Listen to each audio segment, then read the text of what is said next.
আজকে আমরা রাষ্ট্রবিজ্ঞান সংসদ নমুনার প্রশ্ন নিয়ে আলোচনা করব। রাষ্ট্রবিজ্ঞানে আমাদের একটাই মাত্র সেট রয়েছে, আর সেই সেটের প্রশ্নগুলি দেখাবো আর সঙ্গে সমাধান করে দেব। আমাদের কাছে আর্টস বিভাগের সমস্ত মডেল সেটগুলি রয়েছে।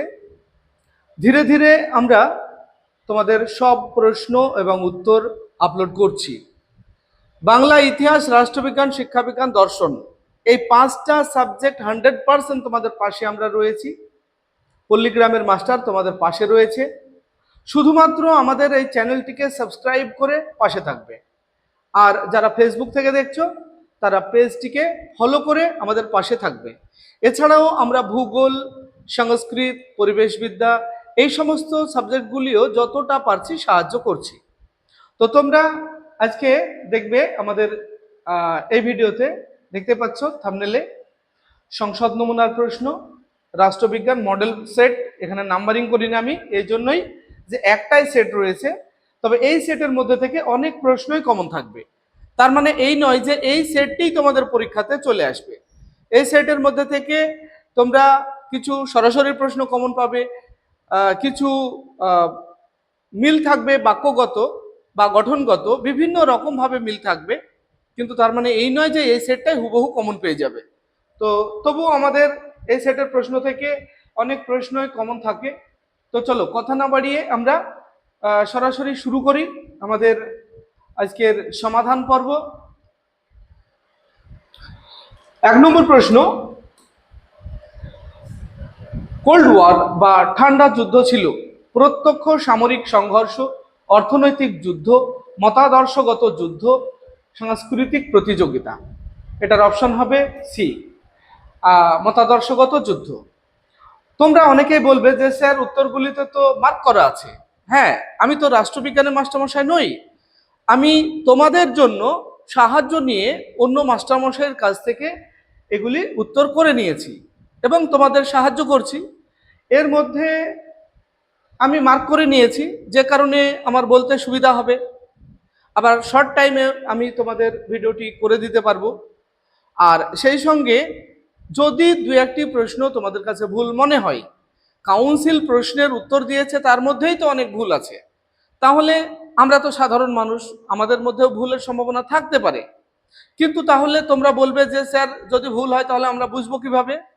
আশা করি কোনো প্রশ্নের উত্তর ভুল হবে না, তবে তোমরা কমেন্ট সেকশন ফলো করবে। যদি কোনো প্রশ্ন ভুল মনে হয় তাহলে আমরা কমেন্ট সেকশনে সেই প্রশ্নটা নিয়ে আলোচনা করব এবং সংশয় দূর করে নেব। তাই চিন্তার কোনো কারণ নেই, আমরা 100% উত্তর সঠিক চাই। 2 নম্বর প্রশ্ন, ঠান্ডা যুদ্ধের অবসান ঘটে কত সালে? 1988, 1989, 1991, 1992। Option C 1991। পরের প্রশ্ন, নিম্নলিখিত বিপর্যয়ের কারণে ঠান্ডা যুদ্ধের অবসান ঘটে? ন্যাটো, সোভিয়েত ইউনিয়ন, ইউরোপীয় ঐক্য সংগঠন, ওয়ারশো চুক্তি। Option B Soviet Union. পরের প্রশ্ন 4, বাম স্তম্ভের সঙ্গে ডান স্তম্ভ মেলাও। বাঁদিকে দেখো মার্শাল পরিকল্পনা, বার্লিন প্রাচীর, ন্যাটো, কোরিয়ার যুদ্ধ। ডান দিকে 1950, পশ্চিমী রাষ্ট্রগুলির সামরিক জোট, মার্কিন অর্থনৈতিক সাহায্য, 1961। তোমরা এই ম্যাথগুলি কিভাবে করবে? খুব সহজে দেখো ম্যাথ করা যায়। সবগুলি যদি আমি না জানি তবুও সঠিক উত্তর আমরা বের করতে পারি। এখানে মার্শাল পরিকল্পনা একের সঙ্গে এর সঙ্গে 3-এর ম্যাচ করবে, মার্কিন অর্থনৈতিক সাহায্য। তাহলে এর সঙ্গে যদি 3 ম্যাচ করে, আমরা একটাই দেখলাম, এখানে দেখো এর সঙ্গে 3-এর ম্যাচ আছে, এইখানে কিন্তু এর সঙ্গে 1-এর ম্যাচ, তাহলে এটা হবে না। এখানে এর সঙ্গে 2-এর ম্যাচ, এটা হবে না। এর সঙ্গে 4-এর ম্যাচ, এটাও হবে না। তাহলে কি হলো? একটা অপশন ঠিক করতে পারলেই আমরা সঠিক উত্তরে পৌঁছে যাচ্ছি। এইভাবে যেটা হবে না সেইগুলিকে আমরা বাদ দিতে থাকবো, তাহলে সঠিক উত্তরটি খুব সহজেই সবগুলি ম্যাচ না করেও আমরা সঠিক উত্তরটি পেয়ে যাব। এরপর চলো 5 নম্বর প্রশ্ন, নিচের বক্তব্যটির কারণগুলির মধ্যে কোনগুলি সত্য এবং মিথ্যা তা চিহ্নিত করো। এবার তোমাকে সত্য মিথ্যা ভিত্তিতে উত্তর দিতে হবে। বার্লিন প্রাচীরের বক্তব্য বিষয়টা এরকম, বার্লিন প্রাচীরের পতনের মধ্য দিয়ে ঠান্ডা যুদ্ধের উত্তেজনার অবসান হয়।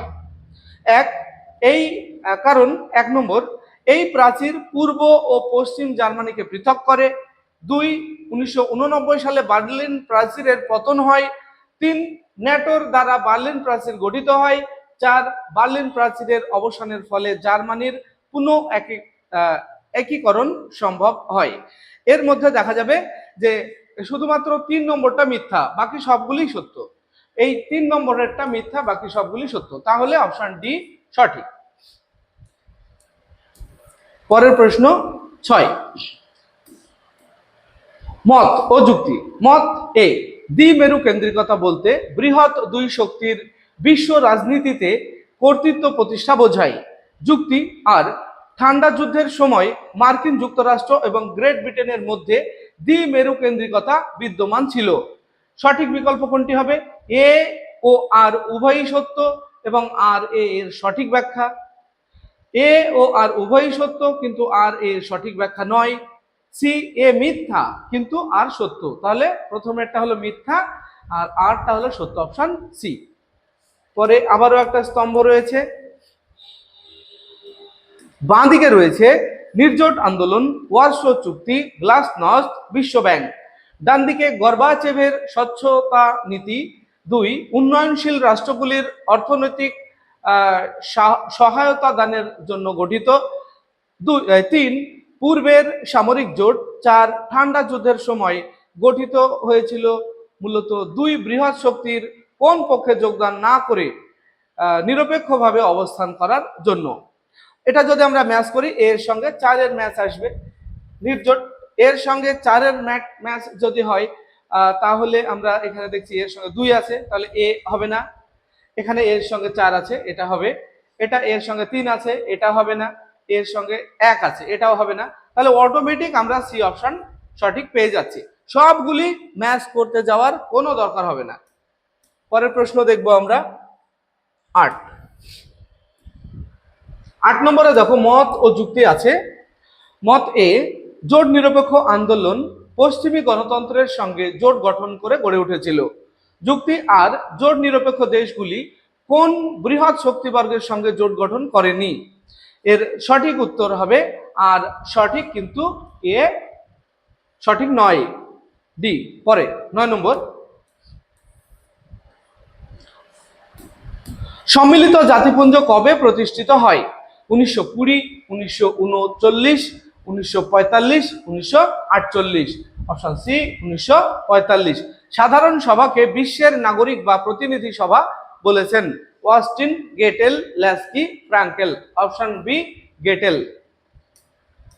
পরের প্রশ্ন 11, আবার স্তম্ভ রয়েছে একটা, বাঁদিকে রাষ্ট্রসংঘের সনদ, ইউনিসেফ, বিশ্ব স্বাস্থ্য সংস্থা, ইউনেস্কো। ডান দিকে 1, সাংস্কৃতিক বিভিন্নতা উপস্থাপনের সঙ্গে সঙ্গে আন্তর্জাতিক ক্ষেত্রে শিক্ষা ও বিজ্ঞানের উন্নয়নে উদ্যোগী। 2, বিশ্ব স্বাস্থ্য সুরক্ষার দিকে নজর দেয়। 1945 সালে স্বাক্ষরিত হয়। আন্তর্জাতিক ক্ষেত্রে শিশু সুরক্ষা ও উন্নয়নে উদ্যোগী। এটা যদি ম্যাচ করা হয়, এর সঙ্গে 3 এর ম্যাচ আসবে, এর সঙ্গে 3 এর ম্যাচ। তাহলে এর সঙ্গে যদি 3 এর ম্যাচ হয়, আমরা দেখছি এর সঙ্গে 3 এখানে আছে, এখানে 4 আছে, এটা হবে না। এটা 2 আছে, এটা হবে না, এটাও হবে না। এর সঙ্গে 1 আছে, তাহলে এ অপশন সঠিক। এইভাবে তোমরা যেগুলি ম্যাচ থাকবে সবগুলি না জানলেও তোমরা সঠিক উত্তরটি বেছে নিতে পারবে। মত এ, নিরাপত্তা পরিষদের স্থায়ী সদস্যগণ ভেটো ক্ষমতা ভোগ করে। এটা ঠিক। তারপরে যুক্তি, এই ক্ষমতা যে কোনো সিদ্ধান্তকে খারিজ করার কর্তৃত্ব দেয়। এটাও ঠিক, তাহলে এর ব্যাখ্যাটাও ঠিক। এ এবং আর উভয়ই সঠিক, কিন্তু আর এর সঠিক ব্যাখ্যা অপশন সি। এরপর 13, শূন্যস্থান পূরণ করো। আন্তর্জাতিক বিচারালয় ড্যাশ বিচারপতি নিয়ে গঠিত? 10 জন, 12 জন, 15 জন, 18 জন। অপশন সি 15 জন। যদি কোনো প্রশ্ন তোমাদের কাছে ভুল মনে হয় অবশ্যই কমেন্ট সেকশনে জানাবে, আমরা কমেন্ট সেকশনে সেই প্রশ্নটা নিয়ে আলোচনা করব। পরে 14, নিচের বক্তব্যটির কারণগুলির মধ্যে কোনগুলি সত্য এবং মিথ্যা তা চিহ্নিত করে বেছে নাও। বক্তব্য, রাষ্ট্রসংঘের নিরাপত্তা পরিষদ আন্তর্জাতিক শান্তি ও নিরাপত্তা রক্ষা করে। কারণ 1, এর সদস্য সংখ্যা 10, যার মধ্যে 5 জন স্থায়ী সদস্য। 2, স্থায়ী সদস্যদের ভেটো ক্ষমতা আছে। 3, সকল সদস্য রাষ্ট্রের সম্মিলিত ভেটোর মাধ্যমে সিদ্ধান্ত গৃহীত হয়। 4, পরিষদ অর্থনৈতিক, সামরিক এবং অন্যান্য প্রকারের নিষেধাজ্ঞা আরোপ করতে পারে। এর অপশনগুলির মধ্যে 1 আর 3 মিথ্যা, 2 আর 4 সঠিক, অর্থাৎ সি অপশন ঠিক। 15 নম্বর প্রশ্ন, রাষ্ট্রসংঘের সনদের চূড়ান্ত রূপদান হয় ড্যাশ সম্মেলনে? ডাম্বারটন ওকস সম্মেলন, বি সান ফ্রান্সিসকো সম্মেলন, সি মস্কো সম্মেলন, ডি তেহরান সম্মেলন। অপশন বি সান ফ্রান্সিসকো সম্মেলন। তোমরা হয়তো অনেকেই বলবে যে স্যার সব অপশনগুলি না বললেও তো হয়, কিন্তু দেখো দৃষ্টিহীন ছাত্রছাত্রী যারা আছে তারাও আমাদের এই চ্যানেলটি দেখে, যার জন্য আমি অপশনগুলি বলে দিচ্ছি, যাতে তারা তো দেখতে পায় না, তাদের সাউন্ডটা খুব দরকার হয়ে পড়ে। এরপর 16, মত ও যুক্তি। মত এ, সাধারণ সভার প্রত্যেক সদস্য রাষ্ট্রের একটি করে ভোট আছে। যুক্তি আর, কারণ এই সাধারণ সভার ভোটদান শক্তিশালী রাষ্ট্রগুলির কর্তৃত্বকে সুনিশ্চিত করে। সঠিক কোনটা হবে দেখো, এ সঠিক কিন্তু আর মিথ্যা না, এ মিথ্যা কিন্তু আর সঠিক না, এ ও আর উভয়ই সঠিক এবং আর হলো এর সঠিক ব্যাখ্যা, এটা ঠিক। এরপরে আবারও একটা স্তম্ভ রয়েছে 17 নাম্বার, বাঁদিকে রয়েছে অপ্রথাগত নিরাপত্তা, প্রথাগত নিরাপত্তা, সাইবার নিরাপত্তা, অপ্রতুল আয় ও সম্পদ। ডান দিকে দেখো স্তম্ভ 1-এ রয়েছে দারিদ্র, 2 বৈদ্যুতিন তথ্যের সংরক্ষণ, 3 সন্ত্রাসবাদ, 4 সামরিক ক্ষমতা। এর মধ্যে এটা স্তম্ভ যদি মেলাই 1 আর এর সঙ্গে 3-এর ম্যাচ করবে, এর সঙ্গে 3-এর ম্যাচ, এর সঙ্গে 3-এর ম্যাচ এখানে আছে, এর সঙ্গে 1 আছে, এটা হবে না, এর সঙ্গে 4 আছে, এটা হবে না, এখানে 2 আছে, এটাও হবে না, তাহলে এ অপশন সঠিক। এইভাবে তোমরা যেগুলি হবে না একটা ম্যাচ করে নিয়ে হবে না যেগুলি, সেগুলিকে বাদ দিয়ে দেবে। মত এ, নিরাপত্তাহীনতা বলতে সেই সব চূড়ান্ত বিপজ্জনক ভীতিকে বোঝায় যা ব্যক্তিগত এবং জাতীয় মূল্যবোধকে আঘাত করে। যুক্তি আর, পরিবেশ দূষণের কারণে আমাদের জীবন এবং নিরাপত্তা বিপজ্জনক অবস্থায় পৌঁছেছে এবং আমাদের অস্তিত্বই বিপন্ন হয়ে পড়েছে। এর মধ্যে দেখা যাবে যে মত ও যুক্তি উভয়ই সত্য এবং যুক্তি মতকে সঠিকভাবে প্রতিষ্ঠা করে। Option A. পরের প্রশ্ন 19, শূন্যস্থান পূরণ রয়েছে একটা, দেখো ড্যাশ বলতে বোঝায় সেই রূপ ভীতিমূলক কার্যাবলীকে যা জনগণ বা গোষ্ঠীর ভিতর আতঙ্ক সৃষ্টি করে। এই কাজের মূল লক্ষ্য হলো রাজনৈতিক, ধর্মীয় অথবা অন্যান্য উদ্দেশ্য পূরণ করা। অভিবাসন, সন্ত্রাসবাদ, দারিদ্র, মহামারী। অপশন বি সন্ত্রাসবাদ। এরপর দেখবো রিয়ারেঞ্জ আছে একটা, অর্থাৎ ঘটনাক্রম অনুসারে সাজিয়ে লিখতে হবে। এ, শিশুদের অধিকার সংক্রান্ত কনভেনশন, বি আন্তর্জাতিক মানবাধিকার ঘোষণাপত্র, সি রাষ্ট্রসংঘের মিলেনিয়াম ঘোষণাপত্র, ডি উদ্বাস্তুদের মর্যাদা সংক্রান্ত কনভেনশন। এটাকে যদি আমরা সাজাই তাহলে বি সবার আগে আসবে, তারপরে ডি, তারপরে এ, তারপরে সি, অর্থাৎ বি অপশন সঠিক। পরের প্রশ্ন 21, শূন্যস্থান পূরণ রয়েছে। বর্তমান বিশ্বে নিরাপত্তার ধারণাটি বিস্তৃত হয়েছে ড্যাশ অবধি: সাইবার নিরাপত্তা, সামরিক ক্ষমতা, পরিবেশগত নিরাপত্তা, অর্থনৈতিক নিরাপত্তা। অপশন সি পরিবেশগত নিরাপত্তা। এরপর আবারও ক্ষেত্রভিত্তিক একটা সমীক্ষা রয়েছে। এখানে দেখো প্রশ্ন, অপ্রথাগত নিরাপত্তা বর্তমান বিশ্বের রাষ্ট্রগুলির সামনে এক ভয়াবহ চ্যালেঞ্জ উপস্থিত করেছে। এরূপ নিরাপত্তার মধ্যে মানব নিরাপত্তা, সন্ত্রাসবাদ, অভিবাসন, দারিদ্র প্রভৃতি বিষয়গুলি রাষ্ট্রের অভ্যন্তরীণ ও বাহ্যিক নিরাপত্তাকে বিঘ্নিত করেছে। এই চ্যালেঞ্জের মোকাবিলা করার জন্য রাষ্ট্রকে কেবল সামরিক শক্তির উপর নির্ভরশীল হলেই চলবে না, এক্ষেত্রে প্রয়োজন অর্থনৈতিক, সামাজিক এবং কূটনৈতিক কৌশলের মিলিত প্রয়াস।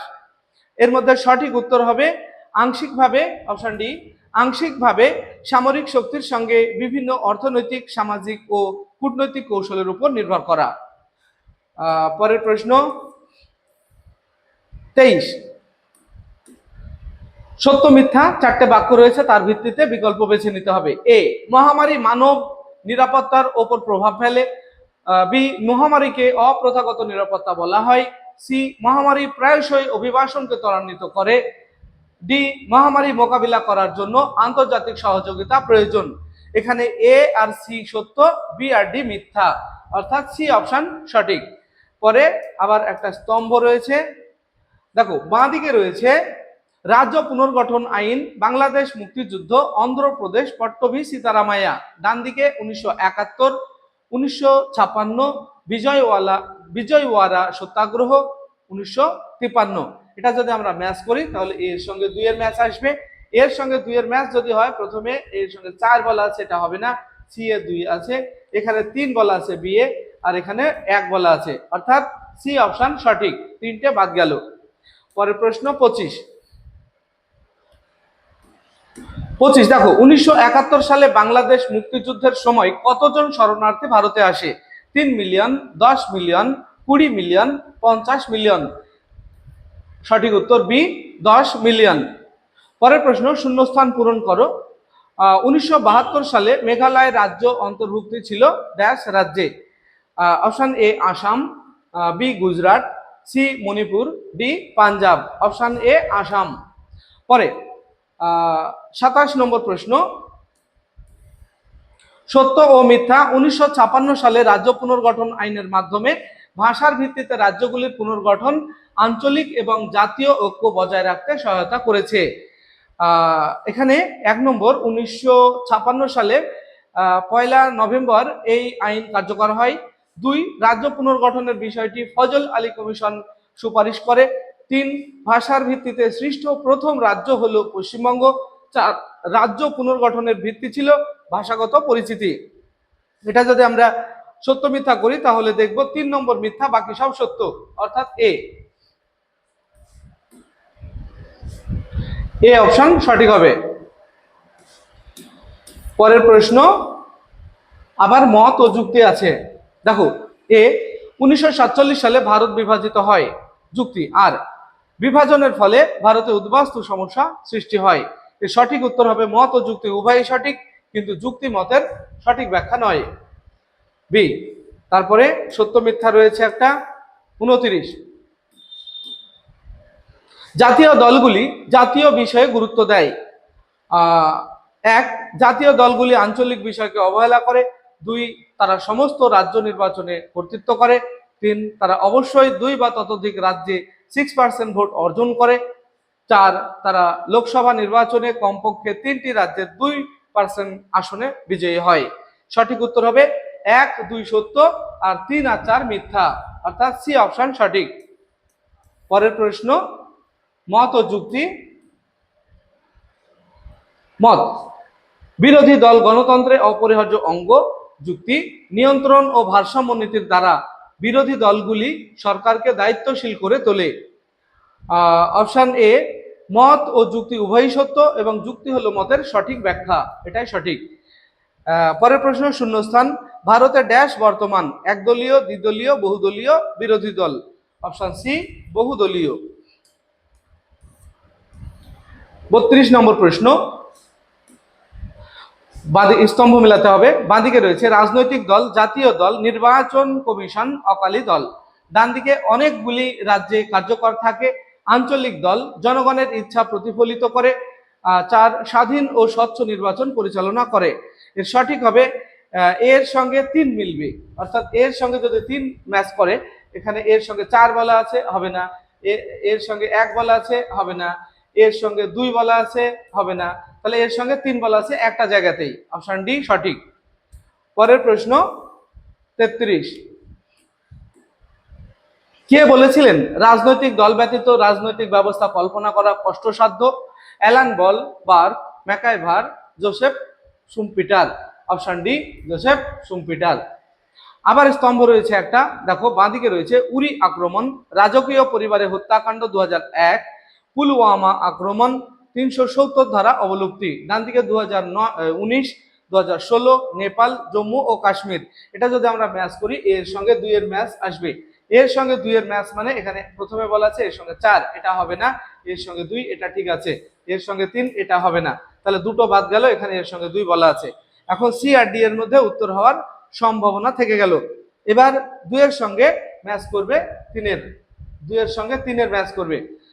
2 এর সঙ্গে যদি 3 ম্যাচ করে, এখানে 2 এর সঙ্গে 3 আছে, এখানে 2 এর সঙ্গে 3 আছে, এখনো আমরা সিদ্ধান্ত আসতে পারলাম না, দুটোই সেম আছে। এবার দেখবো আমরা সি এর সঙ্গে 1 এর ম্যাচ করবে। সি এর সঙ্গে যদি 1 এর ম্যাচ করে, এখানে আছে, এখানে সি এর সঙ্গে 4 আছে, তাহলে এটা হবে না, একটাই পড়ে থাকলো সি, সি অপশন সঠিক হবে। এরপর 35 নম্বর প্রশ্ন, শূন্য স্থান রয়েছে। দেখো, পারমাণবিক অস্ত্র প্রসার রোধ চুক্তি স্বাক্ষরিত হয় ড্যাশ সালে? 1960, 70, 1980, 1985। এটা স্বাক্ষরিত হয় 1968-তে, কিন্তু এটা কার্যকর হয় 1970-এ। এখানে স্বাক্ষরিত বলা আছে, অপশন ঠিক নেই। তবে এইখানের হিসাবে আমরা যদি নিয়ারেস্ট হিসাবে ধরি, তাহলে কিন্তু এই বি নাম্বারটা এইদিকে হবে, এই বিটা সঠিক হবে, বি সঠিক। পরের প্রশ্ন, ক্ষেত্র সমীক্ষা। ভারত যদিও পারমাণবিক অস্ত্র প্রসার রোধ চুক্তিতে স্বাক্ষর করেনি, তবু 2008 সালে মার্কিন যুক্তরাষ্ট্রের সাথে এক ঐতিহাসিক অসামরিক পারমাণবিক চুক্তিতে আবদ্ধ হয়। এই চুক্তির ফলে ভারত অসামরিক ক্ষেত্রে পারমাণবিক জ্বালানি ও প্রযুক্তিকে কাজে লাগাতে পারে। কেন 2008 সালের চুক্তি ভারতের জন্য ঐতিহাসিক ছিল? এটি ভারতকে পারমাণবিক অস্ত্রের উন্নতি সাধনে অধিকার দেয়, এটি ভারতকে একজন দায়িত্বশীল পারমাণবিক শক্তির স্বীকৃতি দেয়। অপশন সি, এখানে অপশন ডি সঠিক হবে। এটি প্রথম ভারত মার্কিন প্রতিরক্ষা সংক্রান্ত সহযোগিতামূলক চুক্তি। পরে 37 নম্বর দেখো, ভারত এবং রাশিয়ার মধ্যে এক দৃঢ় প্রতিরক্ষা চুক্তি বহমান। এখানে রাশিয়া রাষ্ট্রসংঘের নিরাপত্তা পরিষদে ভারতের স্থায়ী আসন অর্জনের বিরোধিতা করে। প্রায় 70% ভারতের প্রতিরক্ষার সরঞ্জাম রাশিয়া যোগান দেয়। 3, ব্রহ্মোস মিসাইল ভারত ও রাশিয়ার যৌথ উদ্যোগে উন্নয়নশীল। 4, ভারতের প্রধান প্রতিরক্ষা ও কৌশলগত সহযোগী রাষ্ট্র হলো রাশিয়া। অপশন এ সঠিক হবে। 2, 3 আর 4 সত্য, শুধুমাত্র 1 মিথ্যা, 1 মিথ্যা। পরে 38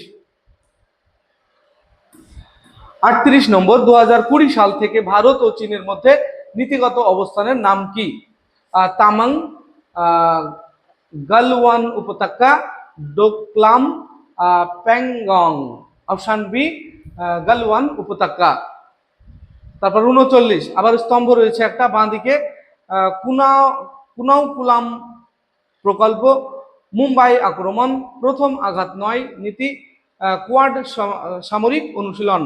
ডান দিকে দেখো 2008, ভারত প্রশান্ত মহাসাগরীয় অঞ্চলে কৌশলগত জোট, রাশিয়ার সহযোগিতায় ভারতের দ্বারা গঠিত, ভারতের পারমাণবিক নীতি।